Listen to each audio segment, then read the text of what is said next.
You ever had a moment when your heart just stopped and you knew deep down something was terribly wrong? After a year of silence, my daughter finally invited me to dinner. But when I arrived at her house, her maid grabbed my arm and whispered, "Don't go in. Leave now." My heart stopped. What was happening inside? I ran to my car and watched from a distance, completely unaware that the next 10 minutes would change everything I thought I knew about my family. If you think you know how this ends, trust me, you don't. Stay with me. Because what happened next is something no mother should ever have to face. Asterisk, it had been a year since my daughter, Sloane, and I had spoken. A whole year. You'd think time would dull the sting, but every day without her felt like a fresh paper cut small, but sharp enough to remind me of what I'd lost. I'd spent 365 days replaying our last argument in my head, wondering if I should have just let her win that silly debate about the best way to cook Thanksgiving turkey. For the record, it's not deep fried. No matter what those trendy food blogs say, I always thought I was a good Mother Nadine Foster. The woman who never missed a school play, who made the best lemon bars on the block, who could fix a broken heart with a hug and a cup of cocoa. But with Sloane, things had gotten complicated. Maybe it's what happens when your only child grows up and starts seeing the world through her own eyes. Or maybe it's just that we're both a little too stubborn for our own good. The silence between us started as a cold shoulder, then stretched into missed birthdays, and finally, a year of nothing but awkward silence. I'd tried to reach out, sent her a funny meme here, a thinking of you text there, but she never responded. I told myself she was busy, that she'd come around, but deep down, I worried. I worried that I'd lost her for good, that our last words would be about turkey, of all things. I'd see mothers and daughters laughing together at the farmer's market and feel a pang of jealousy. Sharp, it almost made me dizzy. I missed her. I missed her laugh, her sarcasm, even the way she'd roll her eyes at my mom jokes. I missed being her mom. So when I got her text dinner at my place, 7 p.m., just us, my heart did a little somersault. I stared at the screen, half convinced I was dreaming. I read it once, twice, 3 times, just to be sure. There it was, plain as day. No emojis, no exclamation points, just a simple invitation. I sat down at the kitchen table, phone in hand, and tried to make sense of it. Was this a peace offering? Or a setup for another round of Mom, you never listen? Was she ready to forgive me? Or was she just looking for closure? I had no idea, but I knew one thing. I wasn't going to miss this chance. I spent the rest of the afternoon in a flurry of nerves and excitement. I must have changed my outfit 5 times, each one more casually elegant than the last.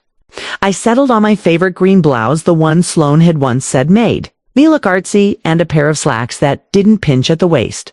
I even put on a little lipstick, just in case.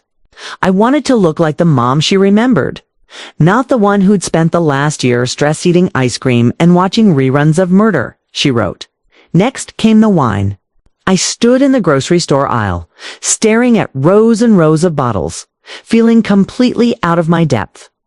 Should I get red or white? Something fancy or just the usual? I finally settled on a nice bottle of Zinfandel Safe, but not too boring. I figured if things got awkward, at least we'd have something to sip on. I also picked up a bouquet of sunflowers, remembering how Sloane used to love them as a little girl. I wasn't sure if she still did, but it felt like a nice gesture. Maybe a peace offering of my own. The drive to her house felt longer than usual, even though it was only 20 minutes away. My hands gripped the steering wheel so tightly my knuckles turned white. I rehearsed my apology speech over and over in my head, trying to find the right words.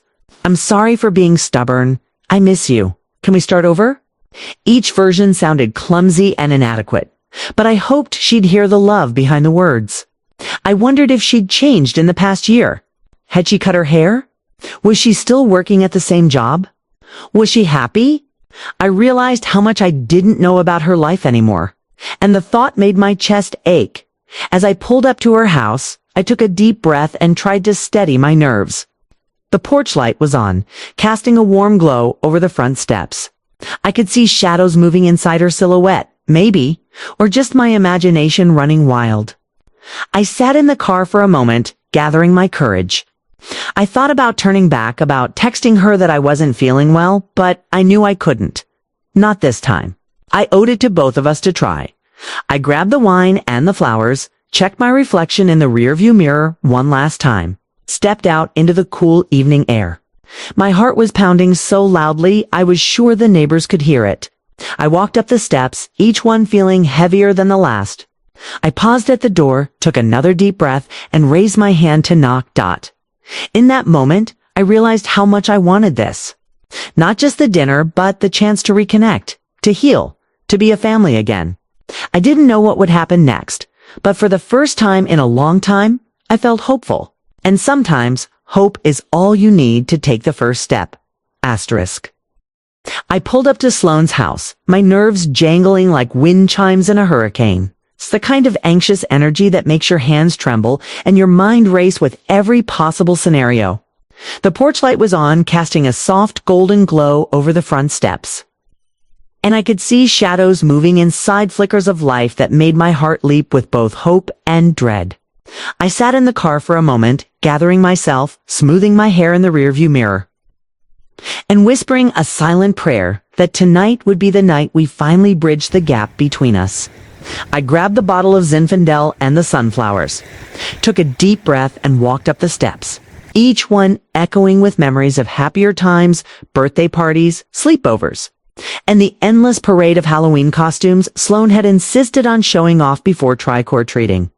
I was halfway up the steps when the door opened, just a crack, and Maribel, Sloane's maid, peeked out.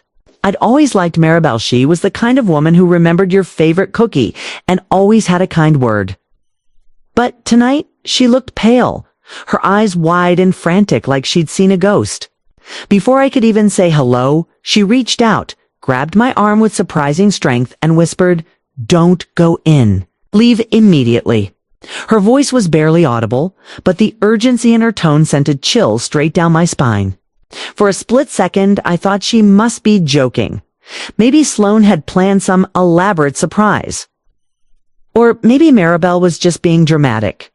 But then I saw the way her hands shook, the way her eyes darted nervously over her shoulder, and I knew this was no joke. My mind raced through a dozen possibilities in the space of a heartbeat. Was there a gas leak? Had something caught fire? Was there a wild animal loose in the house? Or, heaven forbid, was Sloane's new boyfriend, the kind of man who thought business casual meant sweatpants and a bad attitude? I tried to laugh it off, but my knees went weak and I felt a cold sweat break out on the back of my neck. I wanted to ask questions, to demand answers, but Maribel just shook her head, her grip tightening as if she could physically keep me from stepping inside. "Please, just go," she whispered again, her voice trembling. "It's not safe." Froze, torn between the urge to protect my daughter and the primal fear that told me to run. For a moment, I considered marching right in, demanding to know what was going on. But something in Maribel's eyes, something raw and desperate, made me pause. I've always prided myself on being brave, on facing life's challenges head-on.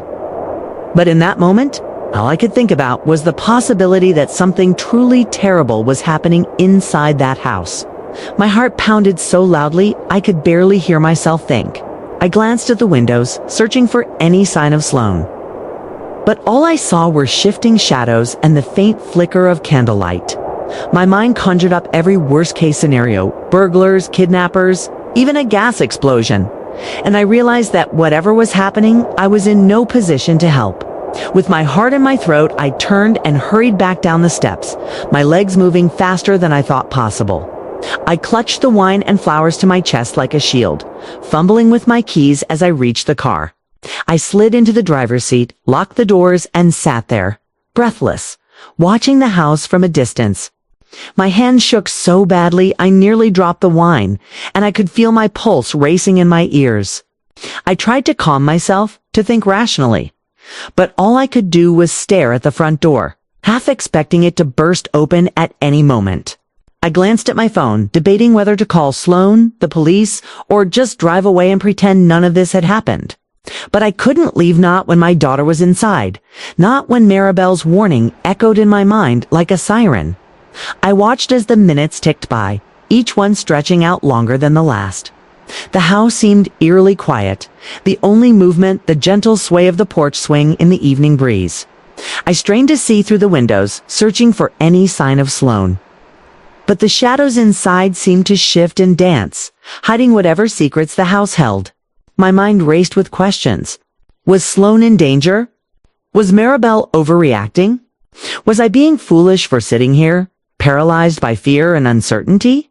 I tried to steady my breathing, reminding myself that I was a mother. That I'd faced worse than this before, but the truth was, I'd never felt so helpless. I thought about all the times I'd comforted Sloane after a nightmare.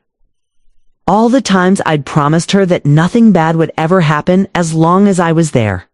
Now, I was the one who needed comforting, the one who needed someone to tell me it would all be okay. I gripped the steering wheel, my knuckles white, and forced myself to stay put to wait and watch. Even as every instinct screamed at me to do anything to protect my daughter. 10 minutes passed, though it felt like an eternity. And still, I waited, heart pounding, eyes fixed on the house, praying that whatever danger lurked inside would pass us by. And as I sat there, caught between fear and hope, I realized that sometimes the hardest thing a mother can do is nothing at all. Asterisk. 10 minutes can feel like a lifetime when you're sitting in your car, clutching a bottle of Zinfandel and a wilting bouquet of sunflowers, watching your daughter's house as if you're in the middle of a suspense movie. I kept glancing at the front door, half expecting Sloane to come out and wave. Or maybe for Maribel to reappear and give me some kind of sign that it was safe. But the house stayed eerily still. The only movement, the gentle flicker of the porch light and the occasional shadow passing behind the curtains. My mind was a whirlwind of worry. Was Sloane in danger? Was I overreacting? Should I call someone? Or would that just make things worse? I was so lost in my thoughts that I nearly jumped out of my skin when suddenly, the night was split by the sharp flash of red and blue lights. 2 police cars pulled up right in front of Sloane's house, their sirens mercifully silent, but their presence unmistakable. My heart leaped into my throat. I watched frozen as uniformed officers stepped out. Hands resting on their belts, eyes scanning the property with the kind of seriousness that made my stomach twist. I felt like I was watching an episode of Dateline unfold in real time, except this time I was the nervous mother in the car, not the viewer at home with a bowl of popcorn. Note to self, always wear mascara just in case you end up on the evening news. You never know when your close-up is coming. The officers moved quickly. One heading around the side of the house, the other knocking firmly on the front door. I could see Maribel open the door wider now, her face still pale but determined. And she spoke to the officer in rapid, hushed tones. I strained to hear, but the windows were up and my heart was pounding too loudly in my ears. I gripped my phone, debating whether to call Sloane, but before I could decide, it buzzed in my hand, making me jump again. It was Sloane. Relief and fear crashed over me in equal measure as I answered, my voice trembling. "Mom, are you okay?" "Where are you?" she asked, her voice thick with worry. I told her I was outside in my car, and before I could say another word, the front door flew open and Sloane came running out, her face streaked with tears, her hair wild around her shoulders.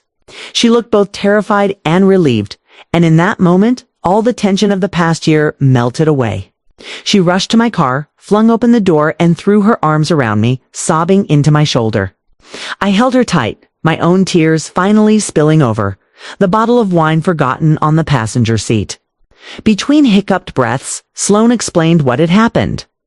Maribel, ever the vigilant guardian, had been tidying up in the kitchen when she heard voices outside the back window. At first, she thought it was just the neighbors. But then she realized the voices were unfamiliar to men, speaking in low, urgent tones, discussing how to get inside without being seen. Maribel's heart had nearly stopped, but she'd kept her wits about her. She quietly called the police, then rushed to the front door just in time to see me walking up the steps. That's when she'd stopped me, her warning saving me from walking right into the middle of a potential break-in. The police, thanks to Maribel's quick thinking, had arrived before the men could make their move. As Sloane spoke, I watched the officers escort two scruffy-looking men from the backyard, their hands cuffed behind their backs. The men looked angry and defeated, and I shuddered to think what might have happened if Maribel hadn't acted so quickly. Or if I'd ignored her warning and gone inside. Sloane clung to me, her tears soaking my blouse, and I realized just how close we'd come to disaster. The fear that had gripped me in the car was nothing compared to the relief I felt now, knowing we were both safe. The officers took our statements, praising Maribel for her bravery and quick thinking. Sloane and I stood together on the front lawn, arms wrapped around each other, watching as the police cars drove away, their lights fading into the night. For a long moment, we just stood there, breathing in the cool night air, letting the adrenaline slowly ebb away. Sloane looked at me, her eyes red but shining, and whispered, "I'm so sorry, Mom. I should have called you sooner. I missed you so much." I hugged her tighter, my own apology caught in my throat. All the old arguments, the hurt feelings, the stubborn pride, they all seemed so small now, in the face of what could have been. We walked back inside together, Maribel following close behind. And I realized that sometimes it takes a moment of fear to remind us of what truly matters. As we sat down at the kitchen table, hands wrapped around mugs of tea, I looked at my daughter and felt a wave of gratitude for Maribel, for the police, and most of all, for this second chance to be a family again. The truth had unfolded in the most unexpected way, and as the night wore on, I knew that nothing would ever come between us again. Asterisk. After the chaos finally settled and the last of the police cars had disappeared down the street, Sloane and I found ourselves sitting in her kitchen, hands wrapped around steaming mugs of chamomile tea. The kind she used to hate as a teenager, but now claimed helped her sleep. The house, which had been filled with tension and fear just an hour before, now felt oddly peaceful, as if the walls themselves were exhaling a sigh of relief. We sat in silence for a moment, letting the events of the night sink in, the adrenaline slowly ebbing away and leaving us both a little shaky, a little raw, but somehow lighter than we'd felt in ages. I looked at Sloane across the table, her hair still a little wild from running outside, her eyes red from crying but sparkling with something I hadn't seen in a long time, maybe hope. Maybe just the relief of being safe, or maybe the simple joy of having her mother by her side. We both started to laugh. The kind of laughter that bubbles up when you're so relieved you can't help yourself. And before long we were giggling like we used to when she was a little girl and we'd stay up late watching old movies together. "Can you believe it?" Sloane said, wiping tears of laughter from her cheeks. Our family drama turned into a real-life crime show. "I mean, if this doesn't get us on Dateline, I don't know what will," I snorted, nearly spilling my tea, and replied, "Well, at least I wore my good blouse. If I'm going to be on TV, I want to look presentable." We both dissolved into laughter again, the tension of the past year melting away with every chuckle. It felt so good to laugh with her, to share a moment that wasn't tinged with resentment or regret, but just pure, unfiltered relief. Sloane reached across the table and squeezed my hand, her grip warm and steady. "I'm so glad you listened to Maribel," she said softly, her voice trembling just a little. "And I'm glad you're here, Mom. I really am." I squeezed her hand back, feeling a lump rise in my throat. "I'm glad I'm here too, sweetheart. I missed you so much." For a long time we just sat there, holding hands, letting the silence speak for us. It was as if all the old grudges, all the things we'd left unsaid, were finally being washed away by the events of the night. We started to really talk for the first time in what felt like forever. We talked about everything and nothing, about the silly argument that had kept us apart for so long, about the things we'd both been too stubborn to admit, about the ways we'd hurt each other without meaning to. Sloane told me about her new job, her worries about the future, her hopes and dreams and fears. I told her about my own struggles, about how much I'd missed her, about how proud I was of the woman she'd become. We laughed about old memories like, The time she tried to cook Thanksgiving dinner by herself and nearly set the kitchen on fire. Or the time we got lost on a road trip and ended up at a llama farm instead of the beach. We cried a little too, but it was the good kind of crying, the kind that leaves you feeling lighter, freer, more connected than before. As the hours slipped by, the kitchen grew quieter, the tea grew cold, but neither of us wanted to move. It was as if we were both afraid that if we broke the spell, the distance between us would return. But it didn't. Instead, we found ourselves making plans for Sunday dinners. For movie nights, for family holidays that didn't end in arguments about turkey. We promised to call each other more, to listen more, to forgive more easily. It wasn't a grand dramatic reconciliation just to women, mother and daughter. Finding their way back to each other one conversation at a time. Sometimes it takes a little fear and a lot of excitement to remind us what really matters. As I finally stood to leave, Sloane hugged me tight, whispering, "Don't wait another year to come back, okay?" I promised her I wouldn't, and for the first time in a long time, I knew I meant it. As I drove home that night, the city lights twinkling outside my window, I felt a sense of peace settle over me. Life is unpredictable, messy, and sometimes downright scary. But it's also full of second chances and unexpected blessings. I've realized that no matter how much time passes, it's never too late to reach out, to forgive, to start over. And as I pulled into my driveway, I couldn't help but smile. Knowing that Sloane and I had found our way back to each other, not in spite of the chaos, but because of it. Sometimes the scariest nights lead to the brightest mornings. And sometimes all it takes is a little courage and a lot of love to bring a family back together. So. What would you have done if someone whispered, "Don't go in," at your daughter's door? Would you have listened or barged right in? Let me know in the comments. If you enjoyed this story, don't forget to hit that subscribe button for more real-life tales. Laughter and a little bit of suspense, because life after 50 is anything but boring.